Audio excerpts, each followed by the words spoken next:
Episode 6 की शुरुआत होती है कुछ टाइम बाद से।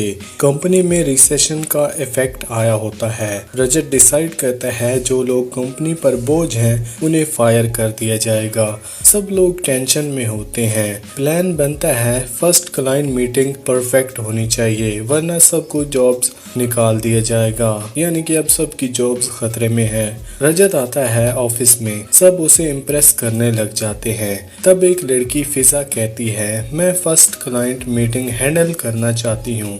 रजत अग्री कर देता है। फिजा क्लाइंट के सामने जाती है और बाकी लोग कैमरा के जरिए उसे देख रहे होते हैं, पर फिजा क्लाइंट के बेसिक सवालों का जवाब तक नहीं दे पाती। ये मीटिंग फेल हो जाती है। रजत गुस्से में बोलता है तुम ओवर कॉन्फिडेंट थी इसलिए फेल हो गई। तब अभिजीत बोलता है मैं ये मीटिंग इजिली हैंडल कर सकता हूँ। गरिमा भी अग्री करती है। फिर और भी लोग बोलने लग जाते हैं कि हम भी ये चांस लेना चाहिए। तब अभिजीत चैलेंज देता है मुझे एक मौका दो, अगर मैं फेल हो गया तो आप मेरी आधी सैलरी काट लेना। रजत बोलता है मुझे तुम्हारी आधी सैलरी नहीं चाहिए, मेरी वाइफ एक एनजीओ चलाती है डॉग्स के लिए, तुम ये वहाँ डोनेट कर देना।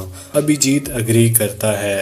उसके बाद श्रुति, गरिमा और सौरभ भी सेम कंडीशन रख देते हैं। सब बोलते हैं अगर फेल हुए तो आधी सैलरी का हिस्सा डोनेट करेंगे। ये देखकर रजत हंसी में बोलता है तुम लोग सीरियस हो, मुझे पसंद आया। फिर रजत इन चारों का एक ग्रुप बना देता है और बोलता है अपने अपने क्लाइंट्स के लिए रिसर्च करो। फिर हर ग्रुप से 2 लोगों को फाइनल किया जाएगा मीटिंग के लिए। अब सबको क्लाइंट की प्रेजेंटेशन देनी थी। सब डिसाइड करने लगे प्रेजेंटेशन में कौन जाएगा और क्यों नहीं। तब श्रुति बोलती है पहले प्रेजेंटेशन रेडी करते हैं फिर डिसाइड करते हैं कि कौन क्लाइंट से मीटिंग करेगा।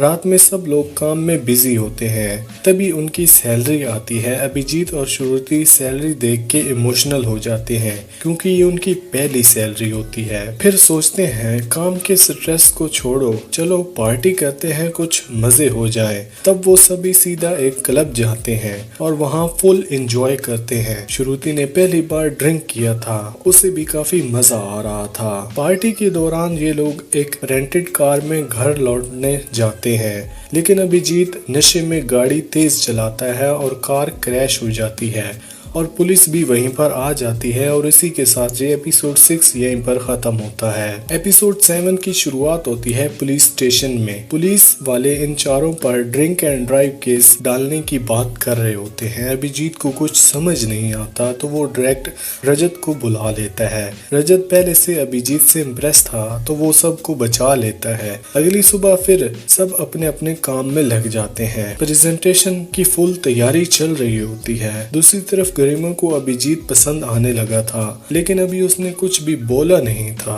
एक दिन अभिजीत बिना किसी को बताए क्लाइंट से मीटिंग डायरेक्ट फिक्स कर लेता है क्योंकि वो चाहता था कि ये मीटिंग वो अकेला ही हैंडल करे। उसी दिन अपने मम्मी पापा की वेडिंग एनिवर्सरी पे अभिजीत एक लग्जरी होटल बुक करता है डिनर के लिए। पेरेंट्स खुश हो जाते हैं और एक सीन में जब अभिजीत और सौरभ साथ बैठते हैं तो दानिश आता है और अभिजीत को एक काम और कंपनी का क्रेडिट कार्ड देता है। कहता है कि इसे संभाल लेना काफी इम्पोर्टेंट है। उधर श्रुति अपने फियांसे मनोज से बात कर रही होती है और पहले की तरह फिर मनोज उसे डांट रहा होता है। ये सब गरिमा सुन लेती है जिसे ये बिल्कुल भी पसंद नहीं आता। लेकिन आखिरकार अभिजीत अपनी प्रेजेंटेशन की पूरी तैयारी कर लेता है और अगले दिन चुपके से क्लाइंट से मिलने जाता है बिना किसी को बताए। मीटिंग एक वीआईपी रेस्टोरेंट में थी, वहाँ बिना मेंबरशिप के इंटर्न अलाउड नहीं था, पर अभिजीत को जाना जरूरी था क्योंकि अगर मिस हो जाती तो फिर ये अकेले मिलने का चांस बिल्कुल ही मुश्किल होता। तो वो दानिश का दिया हुआ कंपनी का क्रेडिट कार्ड यूज करता है और होटल के अंदर एंट्री ले लेता है। बिल तकरीबन 1 लाख से ऊपर हो जाता है। अभिजीत वीआईपी रेस्टोरेंट के अंदर बड़े कॉन्फिडेंस के साथ मीटिंग करता है, लेकिन क्लाइंट के क्वेश्चन का जवाब सही तरीके से नहीं दे पाता। तभी रजत वहां आ जाता है जो किसी काम से वहां आया था। रजत सिचुएशन को हैंडल कर लेता है और क्लाइंट को सेटिस्फाई कर देता है। अगली सुबह जब अभिजीत का ग्रुप को ये पता चलता है कि तो सब उस पर गुस्सा हो जाते हैं क्योंकि उसने बिना बताए मीटिंग की और सब कुछ बिगाड़ दिया। अभिजीत भी बिना शर्माए बोल देता है, मैं यहाँ दोस्ती करने नहीं आया, पैसा कमाने के लिए आया हूँ। गरिमा और सौरभ, तुम दोनों तो ऑलरेडी अमीर हो और श्रुति तो शादी करके अपने हस्बैंड के साथ सेटल हो जाएगी, पर मेरा क्या होगा? मुझे सिर्फ अपने फ्यूचर पर ध्यान देना है। ये बात सुन के सब हर्ट हो जाते हैं और उससे दोस्ती तोड़ लेते हैं। यहीं पर ये एपिसोड 7 खत्म होता है।